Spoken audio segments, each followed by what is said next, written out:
Okay, good morning. We are in Memvavim at, what is it? Memvavim Bays 46b. The Gemara is discussing the importance of accompanying guest. Accompanying guest. So beyond hosting guests, is accompanying them as they leave. And we suggested that perhaps the reason for this importance is that in accompanying someone else, it's truly for the other person. Hosting a person gets a certain joy out of being the host. The person's a kind of hero. But when you're accompanying someone as they leave, it's for their safety, so that they can leave more comfortably, that they're taken care of, that they know where they're going, they don't get lost, and they don't get hurt. Another thing I was thinking about is that accompanying someone demonstrates how much you enjoy their company. And it's not just, okay, we hosted because we're putting on a little, we're entertaining. People refer to hosting as entertaining. You know, it's a funny thing. We're entertaining. The show is over. Bye-bye. But when you accompany someone, it demonstrates that we really enjoy your company. We really like you. To the point that as you're leaving, we're not taking any more of your time because you're walking anyway, but we want to spend more time with you. So there's another layer of Avos Yisrael embedded in that as well. Perhaps. Is that like the Havdalah? Yeah, it's kind of like the Havdalah. It's Havdalah is, yeah. Actually, Havdalah is separation, but the Malav Malka. The Malav Malka, which is a meal on Saturday night. Okay. And that's Seudah Shlishit? Seudah Shlishit is before Shabbos is over. Yeah, and Malka is after. Oh. And in Chabad, it's a very important meal, actually. Okay. Yeah. It's after from the Baal Shem Tov, it's a very important meal. It's after Shabbat's over. It's after Havdalah. After Havdalah, light candles, put it at the table, and we have a meal, wash a meal to accompany Shabbos as it leaves and to bring it into our week. So that's a good parallel, actually. Actually, that's the word Malav Malka means. Malava means to Leviah, to accompany. Malka, the queen, the Shabbos queen, to accompany her as she leaves. And it's an important meal. And that's why I'm bringing this up. Yeah, it's accompanying the Shabbos. And that's true. That's true. The point is to demonstrate how much we love Shabbos. We want to hold on to it as much as we can. Some might say Shabbat, but we're still wearing our Shabbos clothes because we didn't change out of our clothes yet. We're still wearing Shabbat clothing. You know, we're still in this Shabbat spirit of the meal. It's a custom to wash. It's a custom to share stories of tzaddikim at these meals. To light 2 candles, yeah. Yeah, 2 candles. That's right. No, we don't have any challah. I don't have any formal challah. But wash, yeah. And wash, yeah. Yeah. It's also a custom in my house to clean the house first. It's just a... Oh. Yeah. It definitely makes your significant other more, what's the word, more inclined to join you at the Malav Malka. If you help with cleaning the house first, and then you can sit down for a nice meal. It's very nice. It truly is a nice thing. Okay, where are we? Smack in the middle of the page. The line begins with the word be'etzboi, and in the middle it says Rabbi Shua ben Levi. Yeah. Yeah, you see it? It's a little bit below the middle of the page.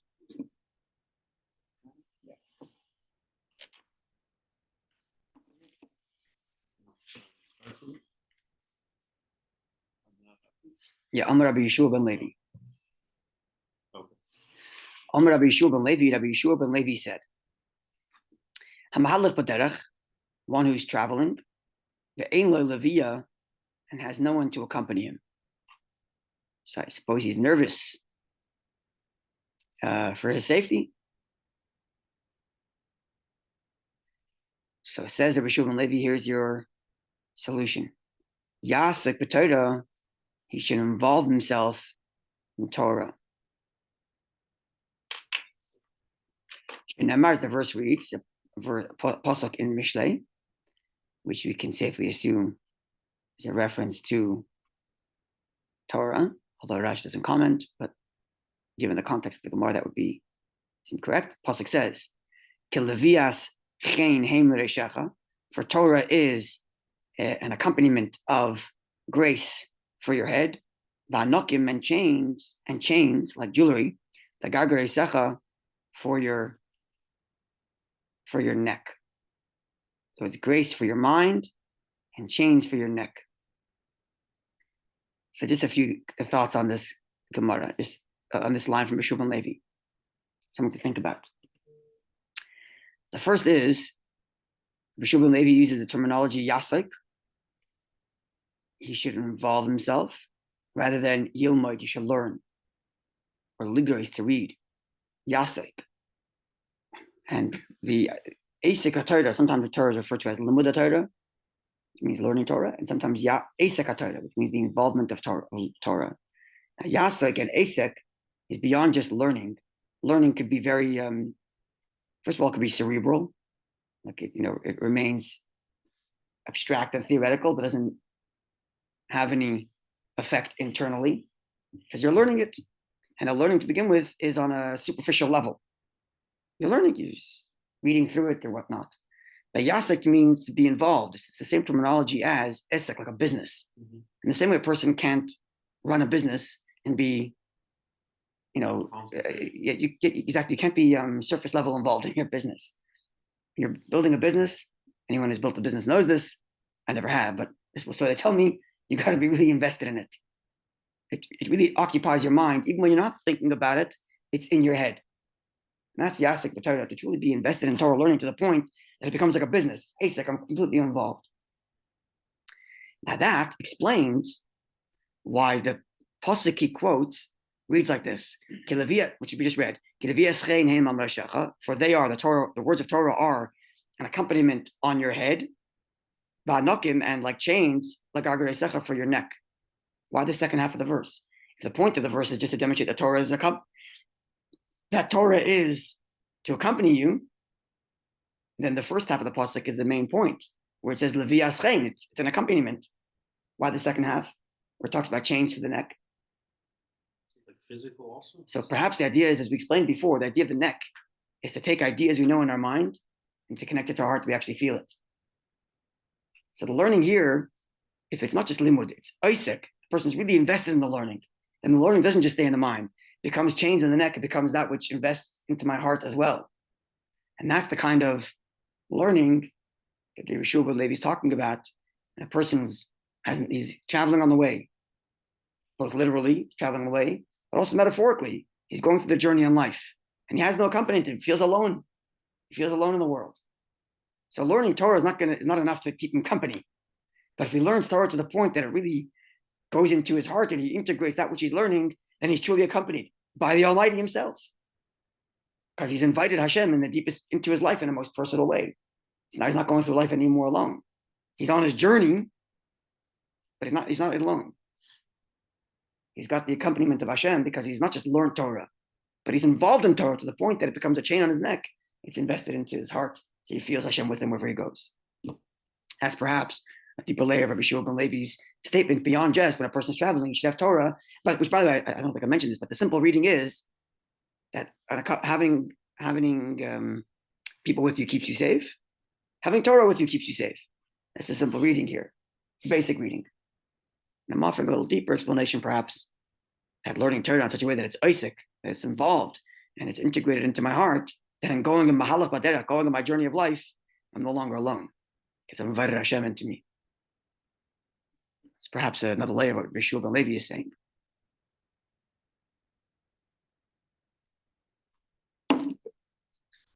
Now, this is correct.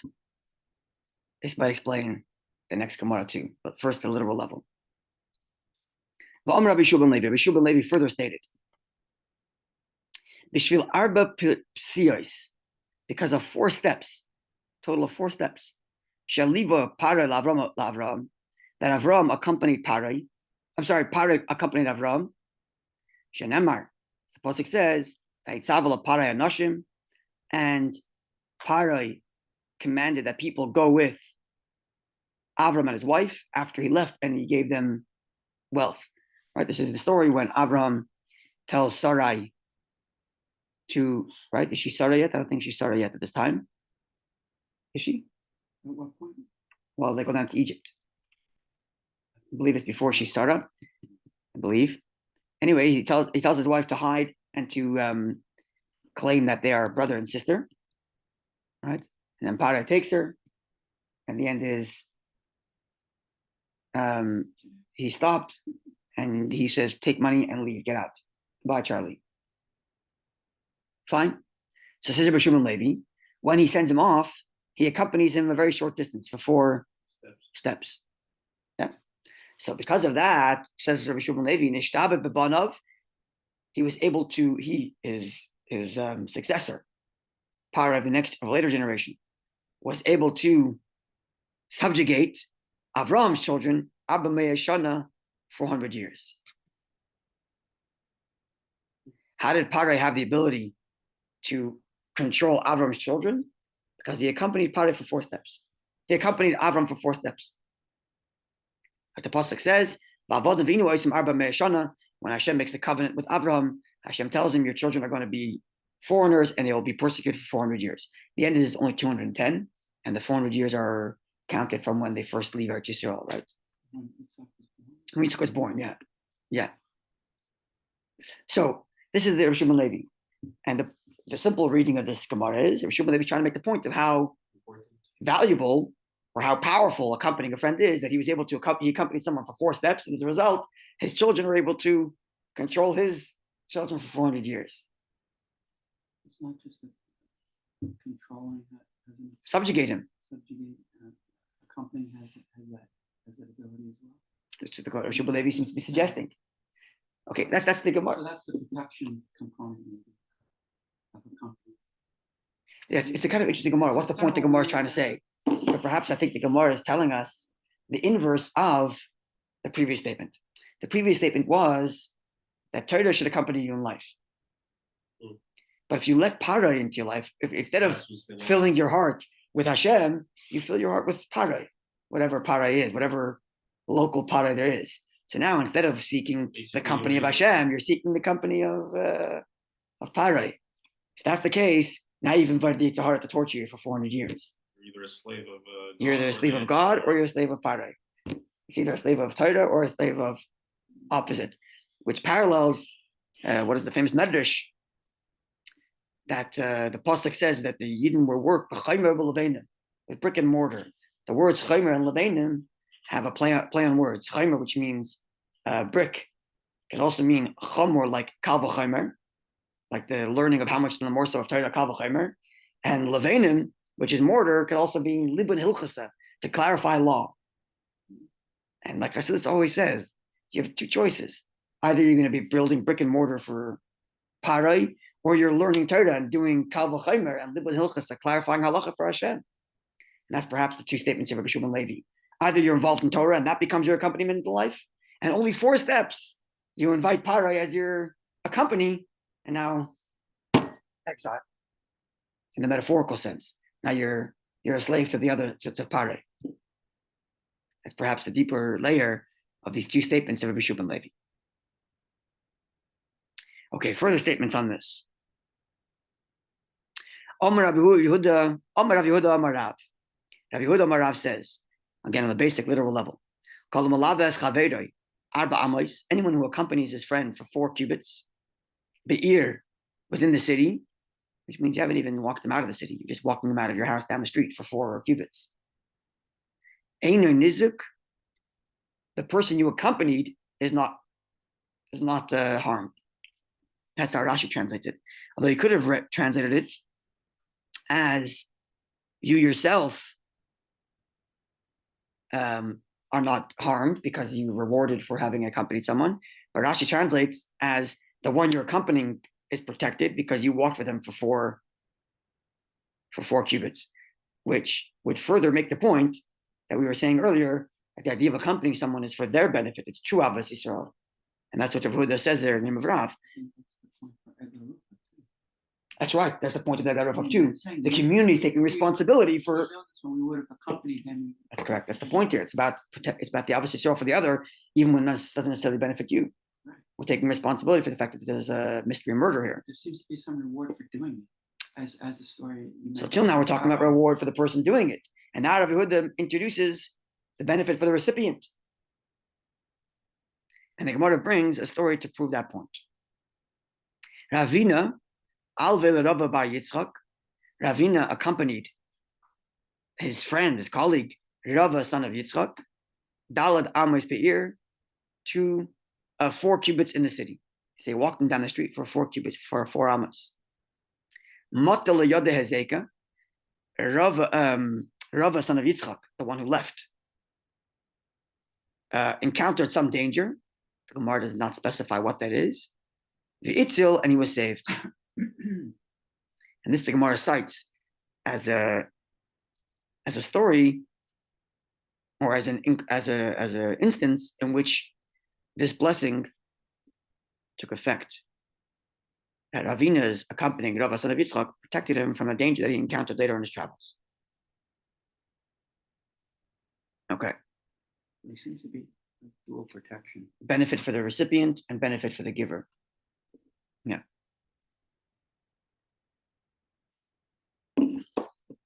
Which is interesting because Pare accompanies Avram, and Avram completely loses out of that. Maybe not. Right. Well, he's 400 years in exile. Yeah. I'm just saying that because then it further demonstrates the point that on the spiritual level there's the meaning of that. Right. That, yeah. Follow? Okay. So having said that, now the Gemara introduces the halacha of how much is one required to accompany their friend. Tanan Rabbanan, we learned in a Mishnaic text in a Brisa. Harav Talmud, a teacher who is accompanying his student. We should put, I think, into context of this halacha that, as you can see from all of these instances, it's talking about people coming from out of town.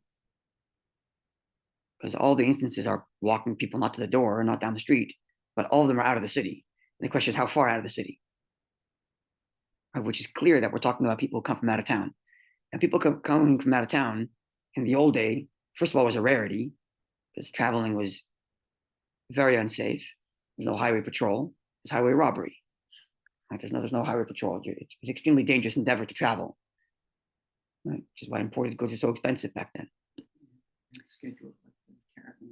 That's right. You have to pay top dollar for those caravans and hoping that the rider of the caravan is an honest guy. I'm not going to take your stuff instead of the highway robber taking your stuff.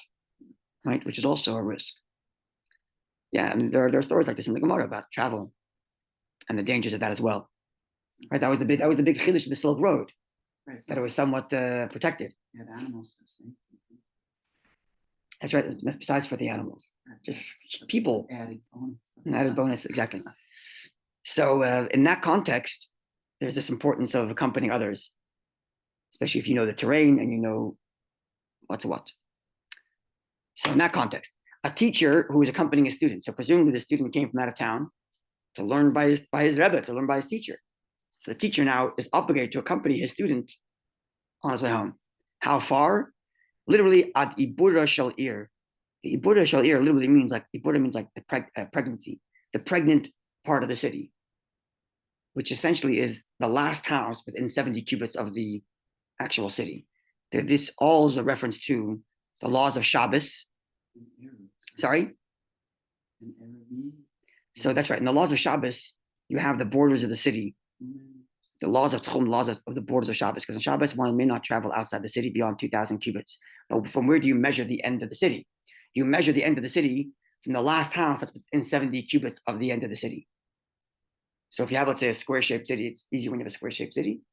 And then you have 60 amas protruding from one of the sides, a house, then the tchum starts from there. You square it off from that last house because it's within 70 cubits. That's ibura shel ir. That's the pregnancy of the city. So it's not in the city itself, it's in the outskirts of the city. So the outskirts is 70 cubits beyond the city, and the last house within the 70 cubits beyond the city, that's the edge of town. And that's how far the teacher has to accompany a student, which could be quite far. Well, again, we're imagining that the city is not the size of Montreal. We're talking about a smaller a smaller city or a smaller, even a bigger city, wasn't the size of Montreal. So we're talking about the person's got to walk his student maybe roughly 22 kilometers, maybe something like that. Let's say, imagine he's living in the middle of the city. He's got to walk to the edge of town. What's a cubit? A cubit is what? Is a meter, roughly? Okay. Is a cubit the same as an amma? A cubit, amma, yeah. 18 to 24 inches, no? How big is a meter? No, meters. Yeah, meters meters like roughly 3 feet. So it's big difference. It's big difference. Meters bigger than amma. Okay, meters is bigger than amma. No, it's about a third of a meter. So. Oh, wow. Okay, so it's 2 feet, let's say. How big is an amma? 18 inches? Well, it depends how you measure. It's either 18 or 24. Is that right? I don't remember. You can Google it. How big is an amma? Let's see. See if Google can help us. Yeah, an amma is 17.95 inches. 18 inches, yes, let's say it's 18 inches. So how many 70 amma? How many feet is that? Each one is 1.5 feet. Do the math. No? Something like that. Says he's walking. Because I was thinking like it could take him weeks. No, he says accompany someone. Right. So if the city's not so big, he's walking. Yeah. He's walking for an hour with the student. Yeah. Someone's walking for an hour. Yeah. A mile an hour. Yeah. Something like that. Well, a mile shouldn't take an hour. No. A mile should not take an hour. 20 minutes. Yeah, 25 minutes. But if you imagine he's not in the edge of town, he's in the middle of the city. Right, he's walking to the end of the city and then the 70 cubits. So he's walking for an hour and a half with the student. Yeah. Something like that. Okay. Chaver l'chaver. So this is a teacher to a student. A friend to a friend has a little bit more obligation. On Tchum Shabbos, he should walk him all the way till the actual Tchum Shabbos, which is 2,000 cubits outside of the city. That's a little farther. Now we're talking about a half a day's walk. Something like that. Probably at night too. Doesn't have to be at night per se. No, it doesn't have to. I imagine actually not. I imagine people would not walk during the night. During night, wouldn't leave the city during. They wouldn't be traveling at night. So it's still talking about half a day's walk or something like that. This is a friend to a friend. Talmud Larav, a student accompanying his teacher. Ein lo shir. There's no end. There's no end. As much as he can go. Or should go.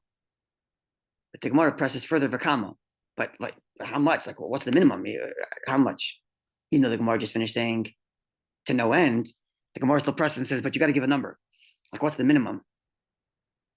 So Rav Sheshes said, ad parsa, up to a parsa. How long is a parsa? Google. Rabbi Google. How much is a parsa? Now they're thinking it's parsha. I'm looking for parsa. Parsan. Is it with a G at the end? Here. About 4 kilometers. About 4 kilometers. He's walking 4 kilometers, I guess, out of the city. It's about 2 point something miles. Yeah. So that's what Shesha says. But V'loy Amran, this was not stated. Ella only Rabbi She'enim Muvak, a teacher of his, but not his exclusive student. There's a halachic designation of the relationship between teacher and student. There's many halachas around the relationship between teacher and student, and there's 2 types of relationships. There's a teacher you learn from on occasion, and then there is your teacher and mentor who guides you. So this muvak means like a teacher as a prodigal student is a muvak. So it's I don't know that every single student has a rav muvak. I mean, it's a teacher who guides them from beginning to end. It's a real, true guide. And there are halachas around this, around mourning, around taking, treating this teacher, and so on. So going a parsa is just for a regular teacher, not necessarily this person's exclusive guide in life. Aval Rabbi Muvak, but if he's talking about his actual teacher who's his guide in life, Shleisha parsas, he's got to go 3 parsas. So that's 12 kilometers.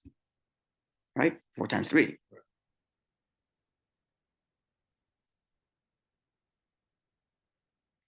Okay, so we'll stop over here. I wish I had a good Chodesh, and tomorrow we're going to see different instances of people who accompanied other people and more about that. And I'm going to hope, if you know where I can find a map of Babylonia, an ancient map of Babylonia, because the Gemara is going to be referencing someone who walked a person from this place to that place, from this place to that place, and they're all just a bunch of names if we have no map. But if you can find a map of ancient Babylonia, I mean, not ancient, Talmudic era Babylonia, with like a relative scale of how many kilometers we're talking about, we'll get a better idea of what the Gemara is trying to tell us. But we got homework. Get some homework. Okay, wonderful day and a good Chodesh, everybody. I guess walking my parents to the door is not enough anymore. Walking to the car or something, I don't know, yeah. Thank you very much. Have a good day. Bye.